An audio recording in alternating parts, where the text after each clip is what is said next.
It's great being an archivist. You get to meet lots of interesting people and get involved with the research they're doing. A classic example is the 1852 Local Board of Health map. Now, I only came across this really in detail a few years ago, partly when I was helping somebody discover the location of a place they were looking for. They were looking for their family, and it was fascinating to unlock that and to basically show them not just where the people live, but what life would have been like. It shows the town in quite some detail.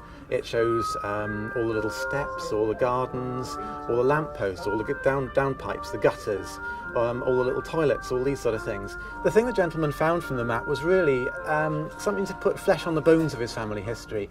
The trouble with genealogy is that if you simply use the usual genealogical resources that you can get online, you end up with simply a list of names and dates, which is great, but you want to know a little bit about the people. What would life have been like for them? So really, coming to an archive service such as our own here at West Glamorgan Archives, this is the place to come, really, to understand more about, the details.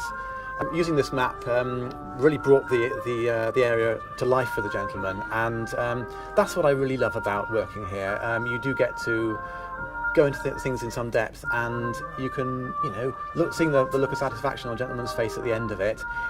He'd had a grand time. He understood something about something he cared about, and that's what I love about the job.